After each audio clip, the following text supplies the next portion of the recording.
Barbaric एक fears warrior था और वो घटोत्कच और अहिलावती के सबसे बड़े बेटे थे और उनके दो और भाई थे, अंजन पर्वा और मेघवर्णा। बार्बरिक के माँ ने हमेशा उसे सिखाया था कि जीवन हो या युद्ध, हमेशा कमजोर का साथ देना, और बार्बरिक ने इस बात को गांठ बांध ली थी। बार्बरिक के वरदान और उनके स्किल्स के वजह से अगर वो चाहते तो कुरुक्षेत्र के सभी योद्धाओं को एक पलक झपकते ही मार सकते थे। एंड इसी वजह से श्री कृष्ण ने उन्हें रामचंडी को सैक्रिफाइस कर दिया। बार्बरिक को इच्छा था कि वो पूरी महाभारत अंत तक देखे और श्री कृष्ण ने उसकी इच्छा पूर्ति के लिए उसको ये अनुमति दे दी एंड उसका कटा हुआ सर पूरे महाभारत को विटनेस किया। तो आज हम बार्बरिक की कहानी सुनेंगे, जो महाभारत का सबसे इम्पोर्टेंट एंड पावरफुल कैरेक्टर था। लेकिन उससे पहले आप मुझे यूपीआई में सपोर्ट कर सकते हैं by scanning this QR code and also like the video and subscribe to our channel.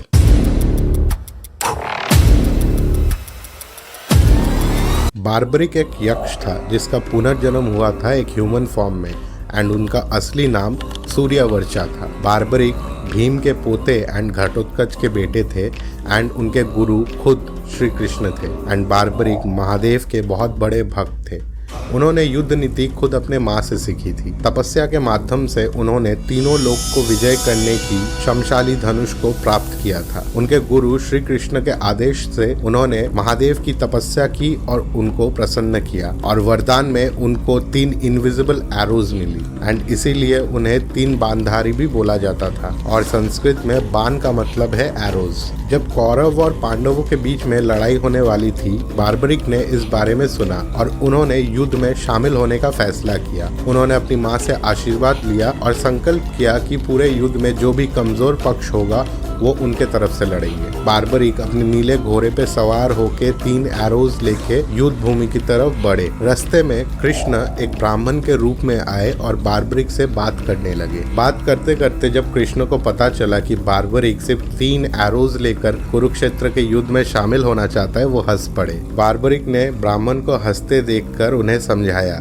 कि 3 बाण तो क्या, उनके लिए सिर्फ 1 बाण ही काफी है, क्योंकि ये इच्छा शक्ति वाली बाण है जो अपने सारे लक्ष्य को छेद करके बार्बरिक के पास वापस आ जाती है। और उन्होंने अगर तीनों के तीनों बाण यूज कर लिए तो सृष्टि के तीनों लोक में कियोस छा जाएगा। यह सुनकर कृष्ण को बार्बरिक पे विश्वास नहीं हुआ। उन्होंने बार्बरिक से कहा कि सामने पीपल के पेड़ के सारे पत्तों को अपने बाण से छेदने के लिए, और बार्बरिक ने इस चैलेंज को एक्सेप्ट किया और उन्होंने अपने बाण के द्वारा पेड़ के सारे पत्तों को छेदा एक्सेप्ट एक पत्ता जो भगवान श्री कृष्ण के पैर के नीचे छुपा हुआ था। और उन्होंने श्री कृष्ण को एडवाइस किया, जो ब्राह्मण के रूप में थे, कि महाराज आप अपना पैर हटा लीजिए वरना आपको चोट लग सकती है। और इस दृश्य को देख के श्री कृष्ण को बार्बरिक पे विश्वास हुआ एंड उन्होंने बार्बरिक से पूछा कि युद्ध में वो कौन से पक्ष को सपोर्ट करेंगे। इस प्रश्न के उत्तर में बार्बरिक ने अपनी माँ की प्रतिज्ञा को दोहराया कि वो कमजोर पक्ष की तरफ से लड़ेंगे,